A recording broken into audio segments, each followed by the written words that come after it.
చూస్ country delight, live better. ఇప్పుడే country delight app ని download చేసుకోండి. బంగారం రేటు రోజు రోజుకు పెరిగిపోతూనే ఉంది. ఆల్ టైమ్ హై రేటుకి చేరుకుంది బంగారం. అసలు సామాన్యులు కొనగలరా లేదా అనే పరిస్థితి వచ్చేస్తోంది. ఏకంగా దివాళీ నాటికి 1,50,000కు చేరుకుంటుంది అంటున్నారు. 10 గ్రాములు అంటే తులం బంగారం. ఇప్పుడైతే హైదరాబాద్లో దాదాపు 1,15,000కు చేరువలో ఉంది బంగారం ధర. సో దీని మీద మార్కెట్ అనలిస్ట్ ప్రశాంత్ గారు ఉన్నారు. ఒకసారి ఆయనతో మాట్లాడదాం. ఎందుకు ఇంతగా పెరిగిపోతోంది, దీనికి అడ్డే లేదా, ఆయనతో అడిగి తెలుసుకుందాం. నమస్తే అండి. ఏంటండి అసలు ఆగకుండా పరుగులు తీస్తూనే ఉంది. 2020 నుంచి ఆల్మోస్ట్ అంటే ఈ 4-5 ఇయర్స్లో 60,000-65,000 పెరిగిపోయింది గోల్డ్. అసలు ఇంత పెరుగుతుందని అప్పుడు ఎవరు ఎక్స్పెక్ట్ చేయలేదు. గత సంవత్సరం నుంచి అయితే అసలు ఆగట్లేదు. ఎవ్రీ డే ఎవ్రీ వీక్ పెరుగుతూనే ఉంది. ఏంటి డాలర్ రేటు కూడా తగ్గిపోవడం దీనికి రీజనా, లేకపోతే రేపు ఏదో ఫెడ్ మీటింగ్ ఉందంటున్నారు దాని వలన, అసలు ఏంటి ఎక్కడ ఆగుతుంది ఇది? సిల్వర్ కూడా అలాగే పెరిగిపోతుంది ఆఫ్ కోర్స్. డెఫినెట్ గా అండి. ఐ థింక్ మనం ప్రధానంగా ఫోకస్ చేసి చూస్తే లాస్ట్ 2 ఇయర్స్ 2023 మనము సెప్టెంబర్ అంటే దసరా టైం మనం తీసుకుంటే 55,000 ఉన్న బంగారు ధర కరెక్ట్ గా 2 సంవత్సరాలకు 1,10,000 చేరుకుంది. అంటే దాదాపు డబుల్ అయింది. అంటే ఇంత పెద్ద ఇన్వెస్ట్మెంట్ పెద్ద పెద్ద స్కీముల్లో కూడా మనము చూడనేది స్వచ్ఛమైన బాగా భద్రతా పరంగా చాలా చక్కగా అందరూ నమ్మే బంగారం పెరగడం అనేది చాలా చాలా ఆడవాళ్ళకి చాలా బాగుంటది. డెఫినెట్ గా సో నమ్మశక్యంగానే అంశం. బట్ అంతకంత బంగారు కూడా సామాన్యులకు దూరం అవుతూ పోతుంది. సో ఈ పరిణామాన్ని మనము సుమన్ టీవీ ద్వారా 2 సంవత్సరాల క్రితం వీడియో చేసాం. నా ద్వారానే బంగారు అనేది ₹1,00,000 అవుతుంది 2 సంవత్సరాల్లో. అంటే మనకు ప్రపంచ పరిస్థితులన్నీ కూడా మనం క్షుణ్ణంగా పరిశీలించాలి. బట్ ఈ రోజు మనకు డిజిటల్ మీడియా పుణ్యమాన అందరికి కూడా అర్థం అవుతుంది. ఎందుకంటే అమెరికా డాలర్ అనేది ఎంత ప్రభావితం చేస్తుంది అని ఖచ్చితంగా కూడా 2023లో మేము చూసినప్పుడు ఆ రోజు గ్లోబల్ పరిణామాల్లో ఏమైందంటే, రష్యా ఎప్పుడైతే ఉక్రెయిన్ యుద్ధంకి వెళ్ళిందో అక్కడ స్టార్ట్ అయిందండి పరిస్థితి. ఆ రోజు రష్యా మీద అమెరికా వచ్చేసి ఒక చిన్న ప్రతీకార చర్య చేసింది. ఏంటంటే, అరే మేము చెప్తే వెళ్ళట్లేదు కాబట్టి మీరు మా దగ్గర దాచుకున్న డాలర్స్ అన్ని మేము ఫ్రీజ్ చేస్తున్నాం, ఈ రోజు నుంచి మీరు వాడుకోవడానికి వీలు లేదు అంటూ ఒక పెద్ద షాక్ ఇచ్చింది. ఎప్పుడైతే అమెరికా ఈ చర్యలకు వెళ్ళిందో డాలర్ అంటూ పడిపోతూ వస్తుంది. డాలర్ కి పలు రకాలు ఉన్నాయి కారణాలు. బట్ అన్ని దేశాలు కూడా అరే ఒకసారిగా మన దగ్గర అంటే మనం 1991 ఒకసారి వెళ్తే పాతకు మన రోజులకు వెళ్తే భారతదేశం అనేది ఆల్మోస్ట్ విదేశీ నిలవలంటామండి మనము. ఫారిన్ ఎక్స్చేంజ్ రిజర్వ్స్ ఖాళీ అయిపోయిన సందర్భం నుంచి ఈ రోజు మన దగ్గర దాదాపుగా $700 బిలియన్ రిజర్వ్స్ ఉన్నాయి. 6 నెలల నుంచి 7 నెలలు మన దగ్గర రిజర్వ్స్ ఉన్నాయి. వాటన్నిటిని కూడా మనం డాలర్లో ప్రధానంగా రూపంగా దాచుకున్నాం. ఒక రోజు మన అమెరికా డాలర్లు నేను అమెరికాకి ఇండియాకు ఇవ్వము అని మానేస్తే మన పరిస్థితి ఏంటి అనే సందర్భంలో మన డీడాలరైజేషన్ అవుతూ మన దేశీయంగా RBI ఏం చేసిందంటే మన దగ్గర ఉన్న నిల్వల్లో డాలర్లను తగ్గించుకుంటూ బంగారు కొంటూ పోతుంది. సో దాదాపుగా నేను మాట్లాడే టయానికి 850 టన్నుల బంగారు మొత్తం RBI దగ్గర ఉంది. కేవలం ఈ సంవత్సరం మనము 50 టన్నుల బంగారు కొన్నాం.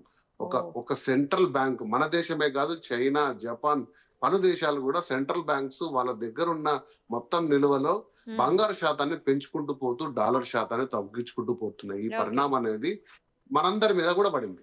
ఓకే, సో ఏంటి ఇప్పుడు నిజంగానే 1,50,000కి చేరువబోతుందా అండి రేపు దివాళీ నాటికి? నిజమేనాది?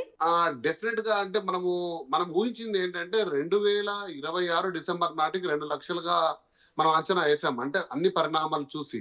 కానీ యుద్ధం ముగుస్తుందేమో అని ఈ సంవత్సరం మొదలైనప్పుడు ట్రంప్ ఎన్నికైనప్పుడు అందరికి కూడా ఆశాభావం ఉన్నది. యుద్ధం ముగుస్తుంది, డాలర్ కొంచెం బలపడుతుంది, దేశాలన్నీ కూడా రిలాక్స్డ్ గా ఉంటాయి, అంటే ఎకనామిక్ యాక్టివిటీ రిలాక్స్డ్ గా ఉంటుంది అనుకున్నాం. కానీ ట్రంప్ రావడం పరిణామాలన్నీ మనం చూసాం. టారిఫ్లు అన్నారు, సో దేశాలన్నీ కూడా కుదిపేశారు. బట్ ఈ యుద్ధం కూడా ముగిసే సందర్భం లేదు. ఇది ముందుకు అంతకంతకు వెళ్తూ పోతుంది. సో ఇటువంటి సందర్భంలో మనకు ఖచ్చితంగా కూడా ఇది ఇబ్బంది పరిణామంగా కనపడుతుంది. ఇది ముందుకు పోయే పరిణామంగా ఉంది. అలాగే మన పండగ సీజన్ కూడా చూసుకుంటే రీటైల్ గా భారతదేశంలో ఎక్కువ శాతం కన్జంప్షన్ జరుగుతుంది. వీటిని కొంచెం లెక్కగా చేసుకొని రేట్ అనేది కొంచెం ఎక్కువగా వెళ్లే అవకాశం ఉంది. ఖచ్చితంగా నేను అంచనా వేసి చెప్పలేని 1,50,000 వెళ్తుందని. బట్ ట్రెండ్స్ చూస్తుంటే 1,15,000 చేరుకోవడం ఎంత తొందరగా కూడా ఊహించింది అయితే కాదు. పరిణామాలు చూస్తుంటే ఒక 20,000 ఇంకో 10-20,000 పెరిగే అవకాశమే కనపడుతుంది, కానీ తగ్గే అవకాశం అయితే ఖచ్చితంగా కనబడట్లేదు. అసలు సమీప భవిష్యత్తులో బంగారం రేటు తగ్గే అవకాశమే లేదు కదండి. అది నేను చాలా సార్లు చెప్పానండి. మనము మీరు గత 30-40 ఏళ్ల రికార్డ్ తీసుకుంటే బంగారు ఎప్పుడు తగ్గదండి. బంగారు స్టెబిలైజ్ అవుతుంది. అంటే పెరగడం అనేది ఆగిపోతుంది కానీ బంగారు రేటు తగ్గిపోవడం అంటూ జరగదండి. ఎందుకంటే సృష్టిలో బంగారం అనేది ఒక ప్రిషియస్ మెటల్. ఎంత భూమిలో నుంచి తవ్వాలో అంత దాదాపు 95% తవ్వేశారు. సో వాటినే మనం తిప్పుకుంటూ వాడాల్సింది. ఒక 5% దాన్ని తీయాలంటే కూడా మనకు దాని ఖర్చు కంటే తీసే ఖర్చు ఎక్కువైనప్పుడు తీయడం ఆపేస్తారు, మైనింగ్ అనేది ఆపేస్తారు. సో ఉన్న బంగారంనే అటు ఇటు ట్రేడింగ్ లో వెళ్తుంది కాబట్టి అది ప్రీషియస్ మెటల్. కొన్ని వేల సంవత్సరాలుగా ఒక జాతీయ సంపదగా దాన్ని కొలమానం ఉన్న బంగారాన్ని ఎవరు కూడా వదులుకోరు. దాని వాల్యూ అండర్మైన్ కాదు. కాబట్టి తగ్గే అవకాశం ఖచ్చితంగా లేదు. పెరిగే అవకాశం ఎంత ఉంది అని మనం అంచనా వేసుకుంటే ఈ రేట్లు అయితే కూడా భారీ స్థాయిలో ఏ అనలిస్ట్ కానీ ఏ బిజినెస్ స్పెక్యులేషన్ గాడి కూడా చేయలేకపోయారు. ఈ రకంగా చూసుకుంటూ మనం వెళ్తే రేట్ అనేది అంచనా వేసే పరిస్థితిలో కూడా ఎవరు లేరండి. సామాన్యుడికి అందని ద్రాక్ష అయితే. మీరు మొదట్లో అన్నారు ఆ ఇంపాక్ట్ బూలియన్ గా ఇతర మెటీరియల్ మీరు చూసుకుంటే సిల్వర్ జ్యువెలరీ మీద ఎక్కువగా నేను ఈ మధ్య కూడా ఒక పర్చేస్ కి వెళ్ళాను. బంగారు ఆభరణాలకు ఎటువంటి రకంగా తీసుకునే విధంగా సిల్వర్ జ్యువెలరీ తీసుకురావడం, దానికి కూడా ఒక వాల్యూ ఉంటుంది. అంటే మన భారతీయ ట్రెడిషనల్ బయర్స్ లో ఏంటంటే ఏదైనా అందం ఉండాలి, అలంకరణ ఉండాలి, దానికి విలువ కూడా ఉండాలి. సో సిల్వర్ కూడా అంతో ఎంతో విలువ ఉంది. ఈ రోజు ఒక 5,000, 10,000, 30,000, 40,000 వస్తువు తెచ్చుకున్నప్పుడు దానికి మళ్ళీ రేపు పొద్దున అవసరం ఉన్నప్పుడు కొంత మొత్తం దాన్ని వాల్యూ కన్వర్షన్ చేసుకోవచ్చు. కాబట్టి సిల్వర్ అనేది కూడా పెరుగుతూ వస్తుందండి. బంగారానికి అంటే చేరువలోకి రాకపోయినా దానితో సమానంగా పెరుగుదల మాత్రం సంపాదిస్తూ వస్తుంది.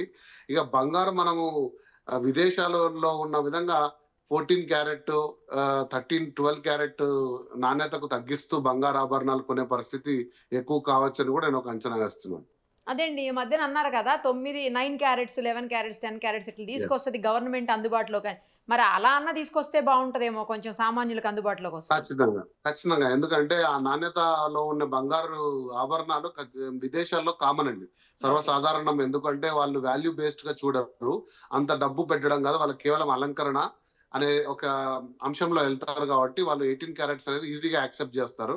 కానీ బంగారు ఇక్కడ మన దేశంలో వచ్చేసి మన సామాన్య ఇళ్లలో బంగారు ఆభరణం కంటే విలువ చాలా ఇంపార్టెంట్ గా చూస్తారు. బట్ ఇప్పుడున్న పెరుగుతున్న సందర్భంలో రెండింటిని బ్యాలెన్స్ చేస్తూ ఒక సామాన్యులు మధ్యతరగతిలో ఒక తులమో లేకపోతే అరతుల బంగారం పెట్టడం అనేది పెళ్ళో సందర్భమో ఫంక్షన్ చేసుకుంటే ఒక సాంప్రదాయంలో ఈరోజు 1,50,000, 2 లక్షలు పోతే కొనే పరిస్థితి లేదు. కాబట్టి 9 క్యారెట్స్ కానీ 14 క్యారెట్స్ కానీ అందుబాటులోకి వస్తే కొంచెం ఈ రీటైల్ బయర్స్ కి ఒక రకమైన రిలాక్సేషన్ ఉంటుంది. ఈ 9 క్యారెట్స్ 10 క్యారెట్స్ లేకపోతే 11 క్యారెట్స్ యూజువల్గా ఇప్పుడు మనం వాడుతున్నటువంటి 22, 24 క్యారెట్స్ కి చాలా వేరియేషన్ ఉంటుందండి. అంటే బాగా తేడా తెలిసిపోతుందా, అట్లా అంత ఏం తెలీదా? పర్సెంటేజ్ అండి. ఇప్పుడు 22 క్యారెట్ అంటే 92.7% బంగారం. అంటే మీరు ఎప్పుడు ఆ బంగారాన్ని మీరు తీసుకున్నా అందులో 92.7% ప్యూర్ గోల్డ్ ఉంటుంది. సో మీరు 9 క్యారెట్స్ కు తీసుకున్నప్పుడు దాంట్లో 60-65% గోల్డ్ ఖచ్చితంగా ఉంటుంది. సో మీకు ఆ ప్యూరిటీ ఎప్పుడైతే మనకు గవర్నమెంట్ దాన్ని షాప్స్ లో అమ్మడానికి అందుబాటు ఇస్తుందో అంత శాతం ఖచ్చితంగా ప్రతి ఒక్కరు మ్యానుఫ్యాక్చర్ మెయింటైన్ చేయాల్సిందే. సో ఏ రకంగా మనం వెళ్ళినా కూడా మిగతా వరకు వాళ్ళు ఇతర వస్తువులు కాపర్ కానీ మిగతా అల్లాయిస్ ఏమైనా కూడా మిక్స్ చేసుకుంటారు ఆభరణాలు మ్యానుఫ్యాక్చరింగ్. బట్ అంత శాతం గ్యారంటీ ఇవ్వాలి. కానీ ఇందులో మనకు లొసుగులకు తర్వాత ఈ ఏదైతే మనకు చెకింగ్ ప్రాసెస్ కి చాలా చాలా టైం పడుతుంది. ఇందులో మోసాలు జరిగే ఆస్కారం ఎక్కువ ఉంటుంది. కాబట్టి ఇన్ని రకాలుగా మనకు అందుబాటులోకి తీసుకురాలేదు.